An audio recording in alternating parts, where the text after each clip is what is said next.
Ça, c'est une carte qui a été... Là, c'est la vallée du Rabonneau. D'accord. Ça, c'est la vallée de la Meurthe. Et là, je regarde, ça, c'est le Hur.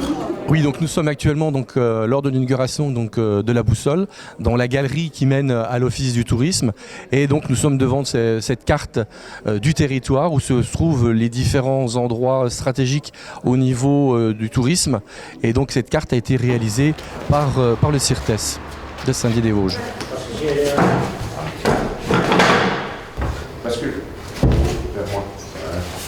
C'est à l'origine un projet très très motivant pour nos équipes, et donc on a apporté notre contribution, la contribution de toute l'équipe, avec ici David Di Giuseppe et puis Hugo Ricat, toute l'équipe, donc pour finalement concevoir d'abord,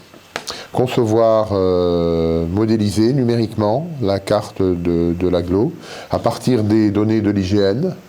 Donc à partir de données 3D, on a pu construire la carte, on a pu simuler, on a pu réaliser d'abord des essais, parce qu'en fait, évidemment, vous notez qu'il y a un dénivelé, il y a des hauteurs, mais c'est très, très anamorphosé, parce qu'en fait, la réalité ne rendrait pas cet effet de volume. Donc il a fallu tester des échelles pour se rendre compte du relief exact sur l'agglo, hein, qu'on retrouve maintenant sur la carte. C'est conçu et réalisé en stratoconception. C'est conçu et réalisé à partir de Stratotop, notre logiciel, qui permet à la fois de concevoir, mais aussi de fabriquer en fabrication additive, en couches, les couches que vous voyez là à l'écran. Hein.